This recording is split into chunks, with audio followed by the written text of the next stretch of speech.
So welcome to the session today. We're here today to talk about growing your business with AI, a focus on sales and marketing that focuses on actual P&L impact and not the noise that is everywhere in this world of AI. First of all, 51 Degrees is a AI and data science consultancy. We're based near London, and we operate with businesses that are small and medium-sized businesses that are interested in growing revenue, automating tasks, operating in more efficient ways, all the way across the UK and several clients in North America and in Europe too. So, without further ado, we're here today to move beyond the hype. Everybody's had a go with a chatbot. Everybody's written a few AI written LinkedIn posts, and none of that is growth. Ultimately, all of it is just noise. You were promised transformation, and ultimately at 51 Degrees, that's what we're here to deliver. And we believe you should be focused within your own AI activities on what actually moves revenue rather than the noise. Ultimately, the real prize is all about decoupling your growth from your payroll. How can you continue to grow your business without continuously adding on headcount, which is ultimately, causing all sorts of other challenges, like, for example, compressing margins, or indeed, the scalability challenges that constantly come with growing the size of the team. So how can you add capacity? How can you add the ability to deliver more for clients, but without growing your headcount? What we're going to cover today is ultimately a look at your revenue engine. So starting at the top of the funnel, marketing, how do you get found and chosen, through to sales? How do you turn that interest from potential clients into revenue? Then into onboarding, how do you get those clients working for you and in through the door fast? And then finally, delivery and operations is not something we're going to cover today, but the upside opportunity in those areas is at least as great as the revenue generation areas that we're going to touch on today. So at the top of the funnel, we have your marketing stack, and I will just share my screen, which is here. Here is your revenue engine, the funnel that I've just been through. And I'm going to start at the top of that funnel, which is how do you get found and chosen? And ultimately, there's lots of different ways that businesses market, including obviously having a fantastic website, then driving organic growth through SEO and GEO, then thinking about paid media, brand and awareness, partnerships, PR and comms, email, and events. Today, we're going to focus on your website and also generative engine optimization. However, clearly in all of these other areas, there are massive benefits to be had from implementing AI too. So we are going to focus in sales on particularly how you can use AI in outbound sales, but you can use it in inbound sales as well. So capturing leads, answering those leads quickly on the inbound side, qualification of the lead, so automatically qualifying the lead so you know whether it's something you should be interested in and pursue or not. On the outbound side, building lists, enriching lists, sequencing, so contacting those customers, and personalization. Then when you've won the client, how do you get that client onboarded fast? So, from contracting through to kickoff meetings, systems, handover, expectations, and knowledge. There's lots of opportunity here too. And an area we're going to focus on today is the step before this, which is writing a proposal for a client to ultimately get them onboarded. But in each of these steps, you can create automations. And then once you have onboarded that client, you're going to need to deliver for them, or I say client, I'm thinking of my own business. Of course, it's a customer, it's a client, it's a relationship in whatever way you do business. And once you've onboarded that customer, you're going to need to deliver for them. You're going to need to support them. You're going to need to ensure that you have high quality throughout the journey, and you're going to have all of the back office functions such as finance, billing, reporting, and BI. Clearly, in all of these areas, there are similar upsides to the types of things that we're going to talk about today in sales and marketing, you can do very similar things in all of these areas too. So yeah, you should think about these topics into your tech stack. So the 4 things that we're going to focus on today. First of all, we're going to look at a GEO activity. This is where you're ultimately focusing on getting ranked on AI overviews on Google, indeed, but also on ChatGPT or Claude or Perplexity or any of the other AI engines. How do you get your business ranking in those engines? The next is that customer that ultimately you acquire via generative engine optimization will land on your website. And on your website, you need to be able to update your website regularly. The half-life of content on websites, which is the power that is created from releasing new content for generative engine optimization.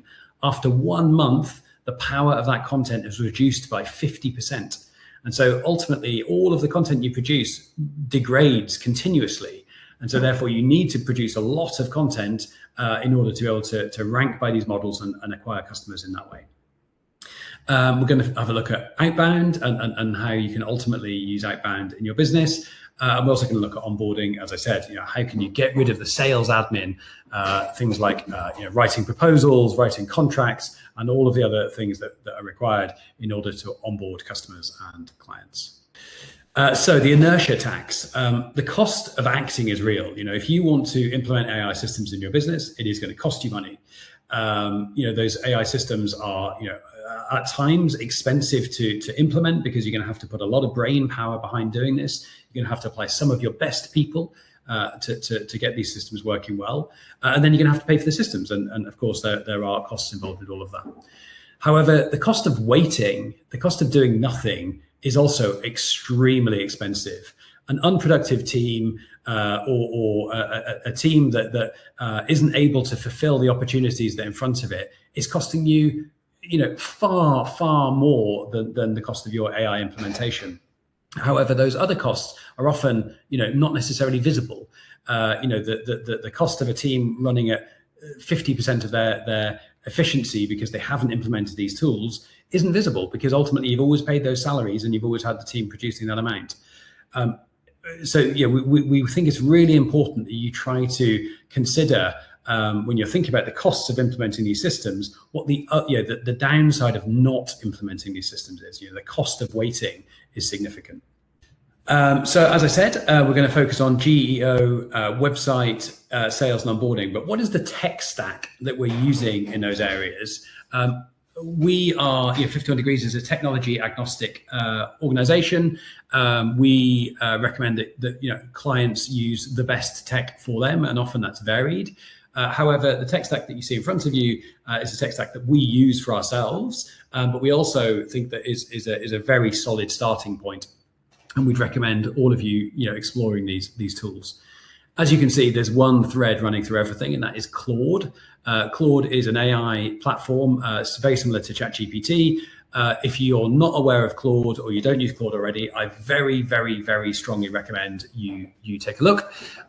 Claude is similar to ChatGPT in many ways. However, it's been built specifically for businesses. So ChatGPT has 900 million active weekly users, which is absolutely fantastic, of course. But you can see by those numbers, they've clearly gone after the consumer. Those 900 million people are predominantly consumers. And so ChatGPT is trying to become, the Google of AI, serving the world with the AI solutions that it provides.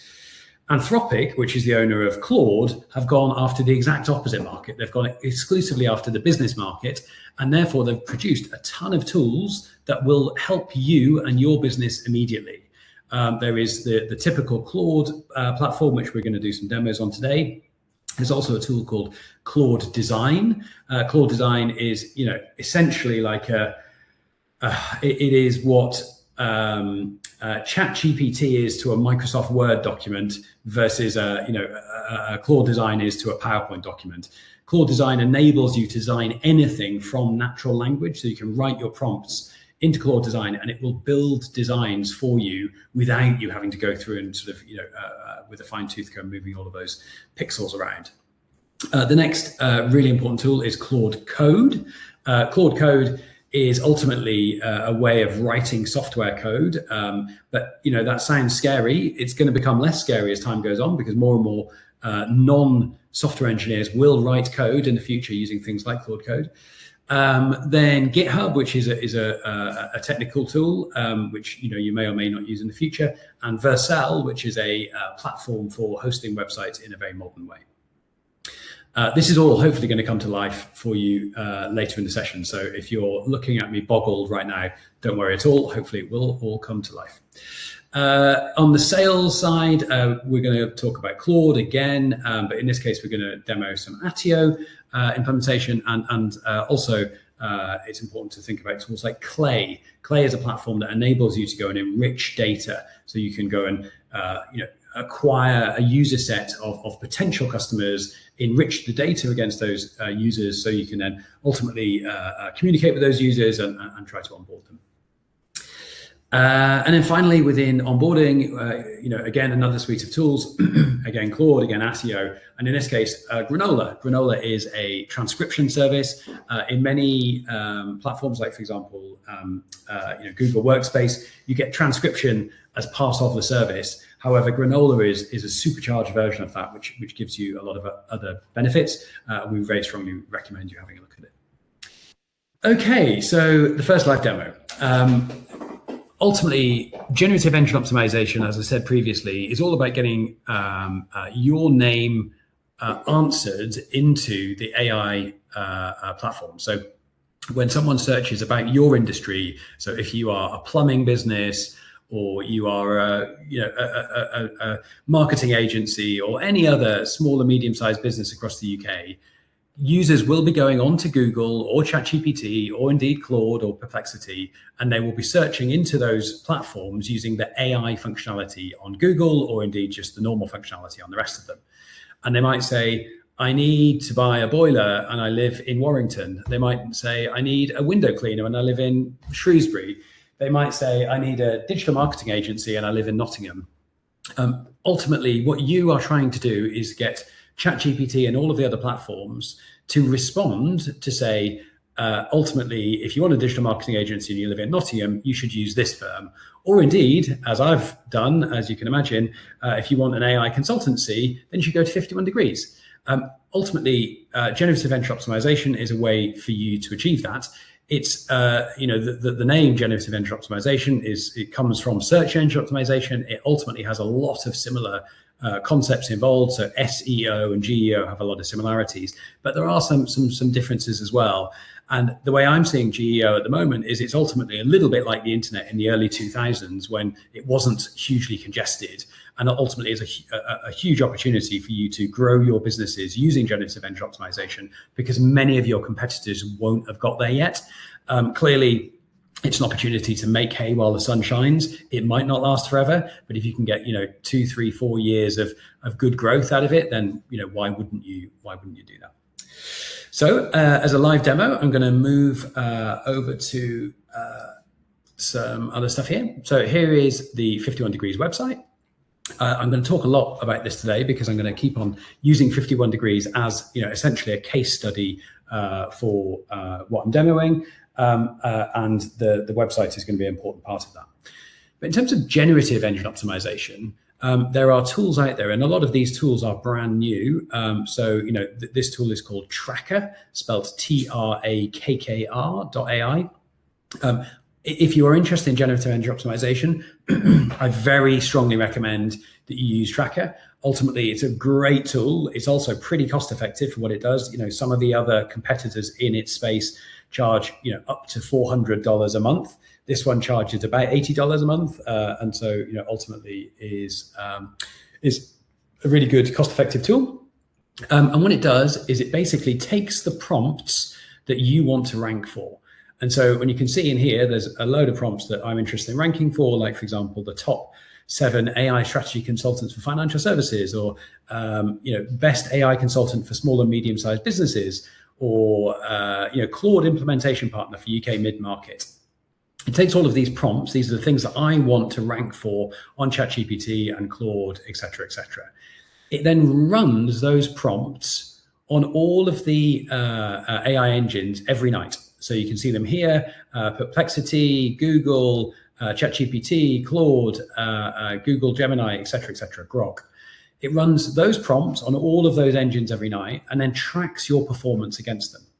And so you can see here, the 51 degrees is ultimately ranking about 27th of 1,800 firms that also rank for those prompts. And so, that's not bad when you look at the other firms around us here. We're ranking as high as sort of Microsoft in some cases. And there's lots and lots of very big firms down here who are ranking below us. So, we're doing something right, which is great.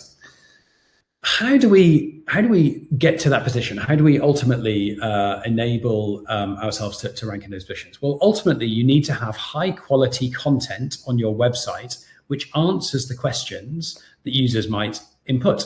So, for example, let me find one that's immediately appropriate. I said about that prompt on Tracker to talk about Claude implementation for financial services, for example. So we have content on our website, which is all about implementing Claude in your business. And this content answers questions within the content piece, which are the sort of questions that would be asked by people asking, Claude implementation for financial services in the UK. So we write this content in order to answer the questions that people might ask. But where it gets really powerful is all of this content is generated by Claude. So if I now bring Claude onto the screen, in fact, sorry, I'll do it a slightly different way first.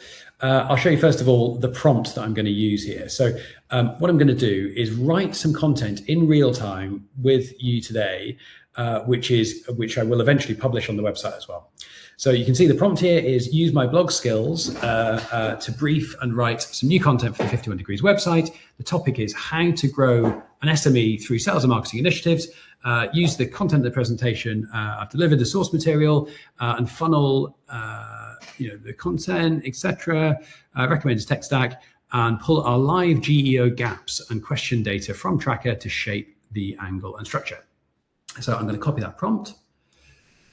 Here is Claude, as I say, very similar to ChatGPT.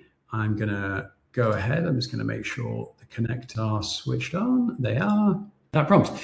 So what this is now going to do is Claude is going to, first of all, use some skills, which are a way of using Claude in an intelligent way. But it's also going to use a connection that it has behind the scenes into Tracker. So right now, Claude here is using a connector to get the data from Tracker in order to find which gaps we have on the 51 Degrees website that people would be searching the content that generative engine optimization would ultimately solve. And so it's going to keep on going through this. It's going to ultimately connect with Tracker and then eventually come back to me and say, what is it that I need to write about in order to solve those gaps. So I'll give that a second. In the meantime, I'm going to continue to talk you through, while that's doing its thing, I'm going to continue to talk you through Tracker. So the other things that are really interesting about Tracker is it monitors all sorts of things to do with how you are performing in generative engine optimization. So of course, it's got the prompts, that was the first bit, but also you can see the citations. So in the citations, the prompts that I showed you previously, there's about 50 of them. It's these sources that are the sources that are generating the content that answer the questions for ChatGPT and OpenAI and everything else. So interestingly, the largest source is YouTube. So YouTube videos and the transcriptions within YouTube are ultimately the largest source of answers for ChatGPT and Claude and everyone else in order to rank for those prompts that I showed you. The next largest is Wikipedia, then LinkedIn, TechRadar, even 51 Degrees is down here, and then some other consultancy practices and Anthropic themselves. So it's a really interesting way for you to understand which sources of written content on the internet are ranking for your industry, because your version of this will look entirely customized for your specific industry.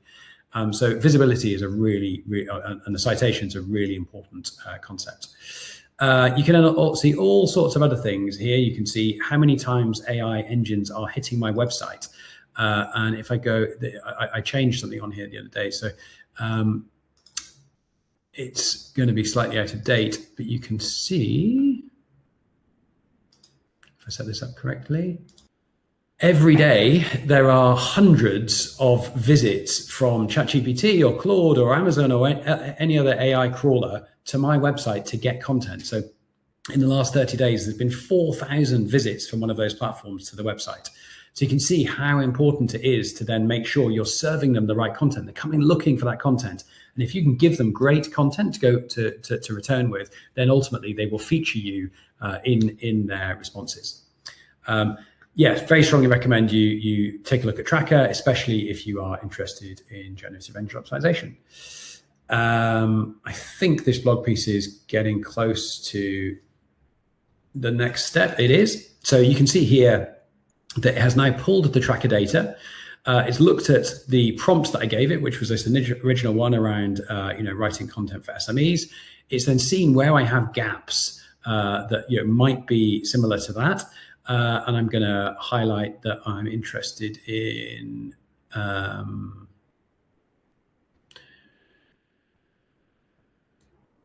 going to be interested in this one. So where are we? Indeed, it started to write that. And of course, yeah, based upon the content that I suggested.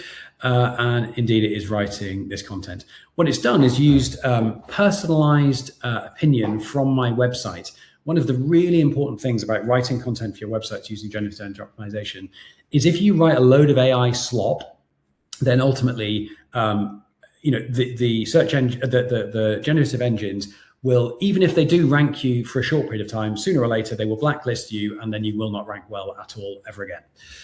So you cannot write a load of slop that doesn't mean anything to anyone. Instead, what you have to do is make your content highly personalized with very valid, fact-based, evidence-based opinions, which can, give that piece of content something that users might actually be interested in reading. So it's given me a load of background here, a load of information, et cetera, et cetera. What I can do, what I typically would do, is give it more personalization. So I've got another prompt over here to personalize it. So here are my views on how to grow your business as an SME. The core argument: most SMEs waste their time. The inertia tax, the adoption and training, my viewpoint and my background, how to deliver it, et cetera, et cetera. So what I would typically do is copy that prompt, take that back over to Claude, and use that. But in the spirit of saving time, I'm going to just move ahead with this. And so I'm going to take this piece of content, I'm going to copy it here. And indeed, I'm now going to come on to the next demo. So I come back to the presentation. I've shown how I would write a piece of content in order to get ranked on generative engine optimization. However, now I'm going to show how I would use that content and ship that content onto the website in minutes. And so ultimately get to a place where you can write this high quality, personalized, evidence-based content on Claude and then ship that onto your website in minutes. You need to have this modern tech stack. You can't do this if you're running on WordPress, for example, or other dated platforms. And it's a very good reason for why you should really consider using a modern tech stack in what you're doing. So I'm going to come back over to Claude. And in this case, I'm going to use Claude Code. And indeed, I've got a chat here ready to go. So I've said, I want to use this session to write a blog post for my blog. And I'm now going to drop in the content which I've copied from that other chat in Claude. So here is the content. Please create the page based on this and share it with me in on the local version. So I've now taken that content from the other chat, brought it into Claude Code here, and Claude Code is going to start writing that page.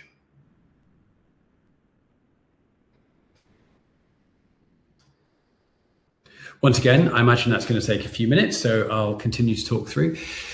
When you think about your tech stack for your website, many of you will be running on WordPress or something similar. Some of you might be running on Wix or other sort of similar website builders. Those tools were great in a world where ultimately, many of you will not be software engineers by trade. Many of you won't be able to write software code. And so those tools gave you the opportunity to point and click, to change your websites by sort of moving things around on the screen. That was great because it meant you could look after your website yourself or have someone who's sort of non-technical in your team looking after it. The new world in an AI world is where you can do similar things, but you update your website from natural language. So by using Claude in the way that I'm using it, I can describe to Claude the changes I want to make to the website, or indeed, write a new page or whatever else I want to do in natural language to Claude. And then Claude goes off and makes that change for me.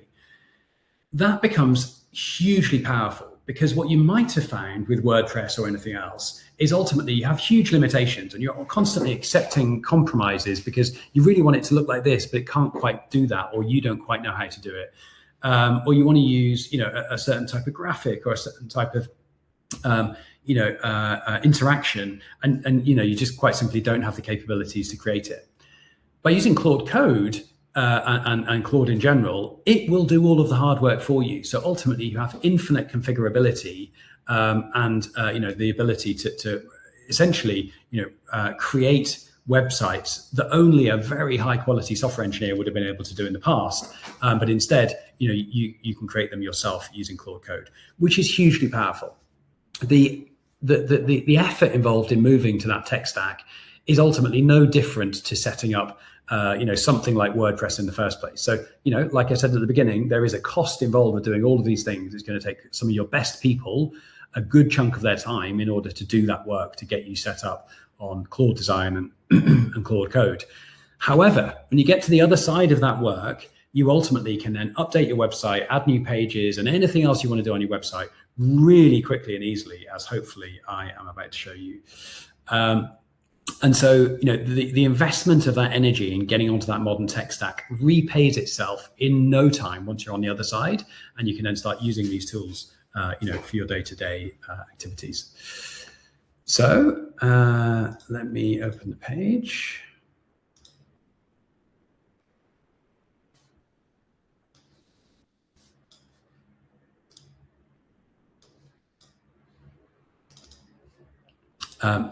So here is that session, that chat session I started before. As you see, this was the opener I gave, and then I wrote a minute ago, here's the content. I copy and pasted that content from the other chat that we had on normal Claude, and then put it into Claude Code. Claude Code's gone ahead and built that page, which you can now see here. So this is now literally a page that can go on our website. Is it? That doesn't seem to be the right page. Apologies.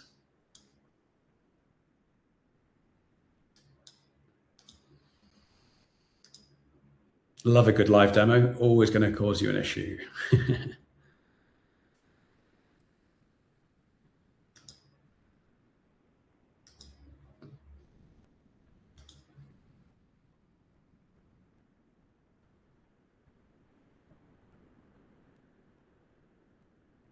Okay, sorry, apologies. It is still building the page, and it's used that page that I just showed you as part of the content for doing so.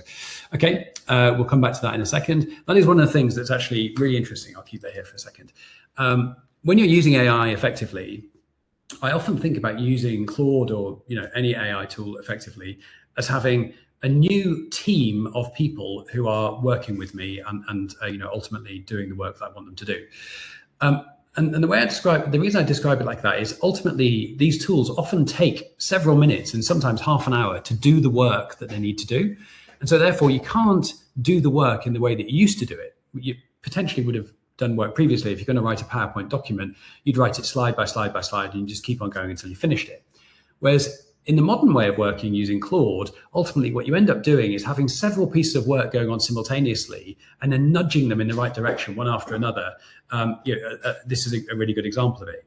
if I was doing this work in my day-to-day work, I wouldn't sit here and watch Claude doing its thing. Instead, I'd be off doing something else at the same time. And then I'd come back to this piece of work 10 minutes later and again, nudge it off in the right direction. And you do that again and again, ultimately throughout, your working day. And it's absolutely breathtaking how much, you can create by doing this. So you have these 3, 4, 5 different agents doing this work for you again and again, and ultimately that's what creates part of the efficiency gain. So I'll leave that going over here, and in the meantime, just move on to the next slide. What I'm going to talk about next, once Claude has finished its thing, is ultimately outbound sales. And in outbound sales, we're going to use the tech stack of predominantly focused on Attio. So Attio is a CRM platform, a customer relationship management platform, and it basically enables you to capture all of your conversations with all of your customers, with all of your clients, or anyone else you're generating revenue with. It enables you to capture all of the communications you have with those parties. So it captures your meeting transcriptions, it captures all of your emails, it captures any messages you send them. You can even, if you have a face-to-face meeting, record a voice note after the face-to-face meeting, which captures that session too. And the benefit of having all of that, unstructured data in one place is you can then use that as your intelligence engine in order to understand how your business is performing. So you can then ask Claude to connect to Attio to say, which of our relationships are likely to close in the next quarter, or which of our prospects are most likely to close next, or indeed which of our prospects have got the highest risk of not closing, and which of them do I need to do something with, or indeed how can I market to these prospects better by understanding our communications to them, et cetera, et cetera. I'm going to come back to that outbound sales presentation in a second. I think we do now have the new content piece. We do. As you can see here, written on the 16th of July. This has literally just been written, and it's running on localhost, which is on my local machine. So this is the content piece that was written on Claude, 5 minutes ago, now written up as a fully beautiful website page, which ultimately is ready to go onto our website. And that content is literally the content that we wrote a second ago in Claude. What I can now do, I'm not going to, but what I could do is say push this to production. And if I did so and then clicked a few more buttons, ultimately that would go from being on this local host thing to actually being live on our website, like this one here, and being a live content piece on our website. And it really is as easy as that. So you go from an idea into a fully formed piece of content to being live on your website in that short amount of time. Okay, so as I was saying, Attio. Let me now show you Attio. So this is 51 degrees Attio. Ultimately, you can see here lots of relationships. Some have been contacted, some have had meetings, some have had proposals, some are contracting, many are won. Ultimately, the way that Attio works is it's the same as any other CRM. It records all of these relationships, but it also in these relationships can record, or it does record, all of your communications with them. So, for example, here is one of our existing clients, and you can see in here we have 54 emails from all of our team members to this client. You can see all sorts of things about this business, and record any information here, like including your call recordings and notes and any other information. As I said, the reason why that's so important is I'm going to come back to Claude. And I'm going to find my next prompt on here, which is query our sales pipeline in Attio and give me an up-to-date view of the funnel. Show it in stages such as meetings, proposals, contracting, and won. For each stage, give the number of deals, where available, total value. In fact, I know that's not true because I don't record that in there. Then give a one-line read on where the funnel's healthy and where it's leaking. So I'm going to come back to Claude. I'm going to put in that prompt. I'm going to get rid of the point around the value deals and any other. I can't help myself correcting spelling. I'm sure you're the same.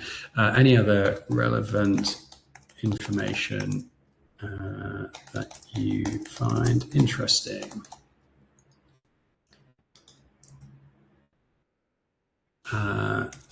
Connect to Attio via your connector.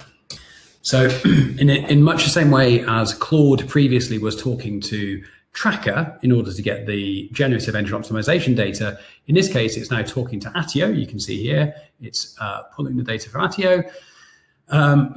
It's asking me for approval, which I'm going to say yes. It's then getting that data from Attio, and I'm going to start to produce that reporting such I can then understand the performance of my sales pipeline in Attio.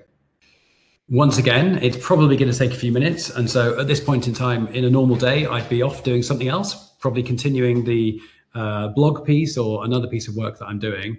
As I say, you really do move into a world where you often are managing 3 or 4 pieces of work at the same time and just constantly nudging them in the right direction, rather than the sort of more traditional way of doing one piece of work at a time. Okay, so that is going to very soon give you the example of using Attio via Claude. And then the final thing that I will show you is how to write a proposal. So at this point, you've used generative engine optimization to generate some customers. You've sold to those customers, via some meetings you've had with them. You've recorded that data in Attio to give yourself the ability to, communicate with them easily and keep track of record of everything. And now you've got to the point of trying to close this deal. You ultimately need to write a proposal for that customer in order to give the services that you need. In this case, we would use a call transcription. It might come from Granola or a service like that, or indeed it just could come from your Google Workspace call transcription, or indeed your Microsoft Teams call transcriptions. I'll just segue there for a second. It is extremely important that you record everything you possibly can.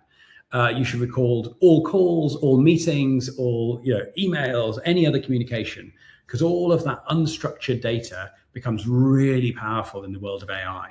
And in this case, I'm going to use the call recording from a fictitious call, something I've made up. This is, I have to flag, this is not a real call. The company I've used is a company called Foremost, which is a company that we know well, and so therefore they won't mind me using them as an example. But that call is not real because obviously I would not show you that customer data. But what Claude is then going to do is use that call recording to write a proposal in real time for that customer. So I'm going to come back to Claude for a second. You can see it's still working on this Attio reporting. I'm just going to leave that for a second, and instead I'm going to bring up this call transcript. So this call transcript is entirely made up by Claude. Once again, I used Claude to create this transcript earlier today. And you can see here, it's me talking to Rob at Foremost. And ultimately we go through this conversation. And through this conversation, I'm hoping Claude has made this conversation that Rob is super interested in working with us and he wants a proposal from us.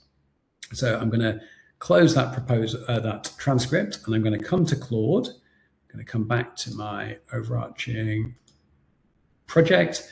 I'm going to take that, take the prompt to write a proposal, which is this one here. So use my proposal writer skill to draft a proposal from 51 degrees to a prospective client. The client is blah, blah, blah, blah, blah, blah. Come back to Claude. There is that prompt. And I'm going to put in that transcript, which is here. And then press go. So now what Claude's going to do is I have a skill. Again, if you do not use skills, I very strongly recommend you start to use skills as quickly as possible. They're a way of explaining to Claude how to do certain tasks. And so the task that I want it to use here is my task for writing a proposal for a client. So you can see here is reading the proposal writer skill before drafting. It's in that proposal writer skill, it's going to tell it to read the transcripts that I've dropped in and then use that to write a proposal for this client. So now, once again, it's going to go off and do its thing. And in the meantime, I'm going to come back to the Attio reporting, and I'm hoping we might have something interesting here. Nope, still going. Okay, let's give that another minute. And so this proposal writer skill is now going as well. And in this case, this is where, I say 3, 4, 5 bits of work you do at the same time. I would literally go and start another piece of work at this point and do something else at the same time. Because I'm not going to sit here and wait for Claude, just watch it doing its thing. And instead, I'd sort of run those sort of 3 or 4 threads simultaneously. And so I'll come back to the presentation, which is here. And actually, once Claude has finished doing what it's doing, that is the end of the live demos.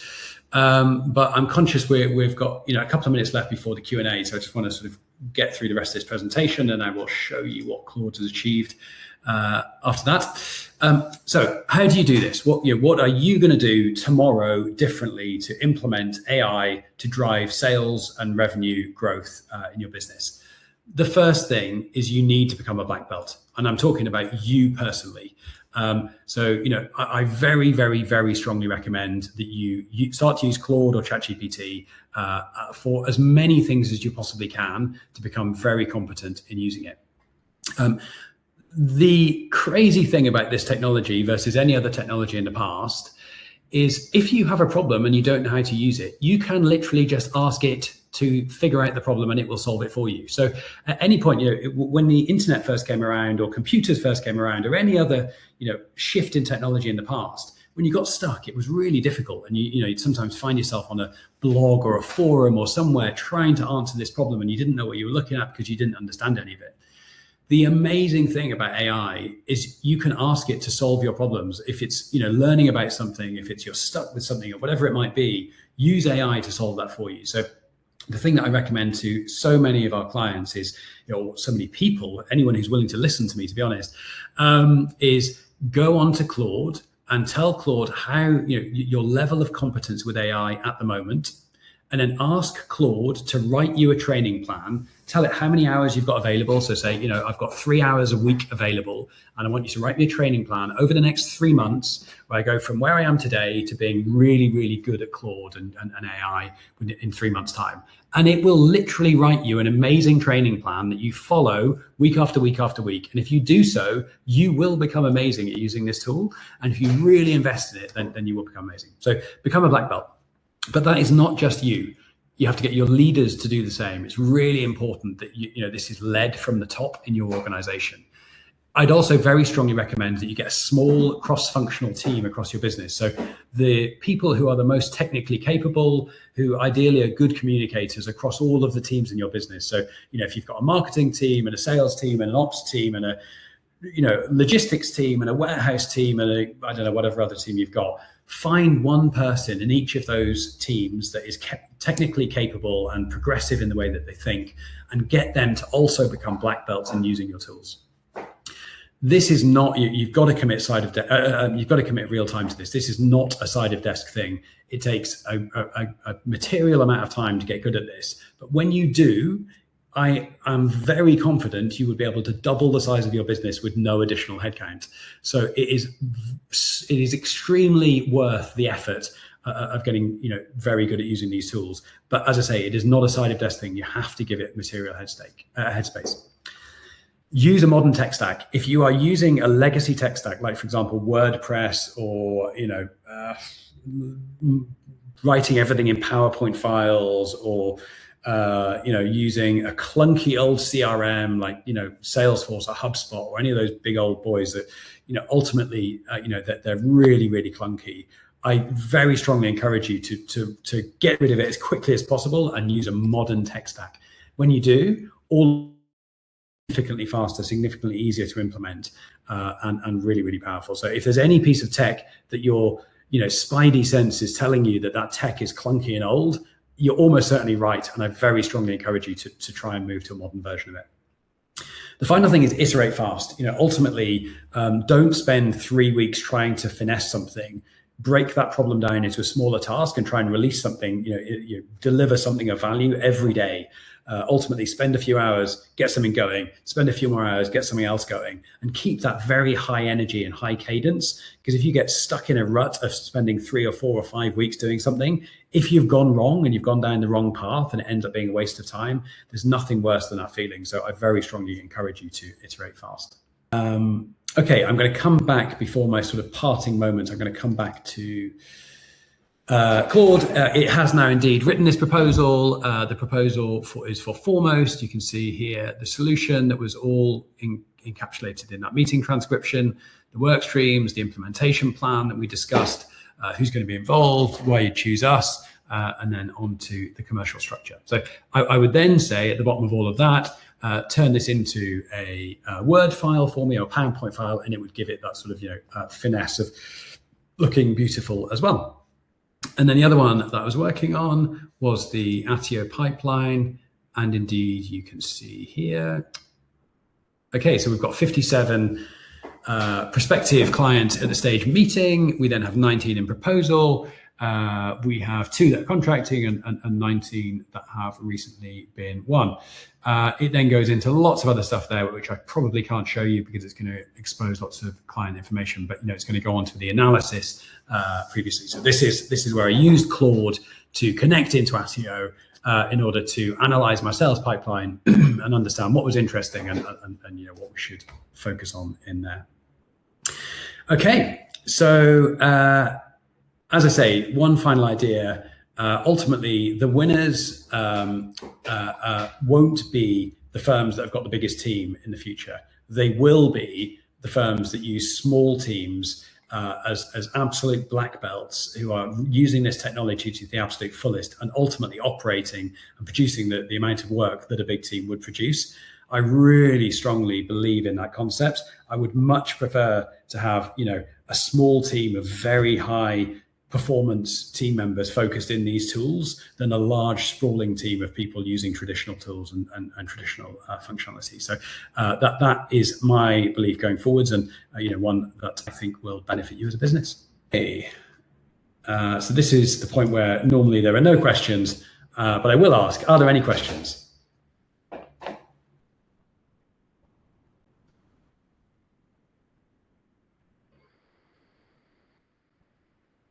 Clearly, I've answered everything in the conversation. So yeah, thank you very much, everyone. Thanks for your time.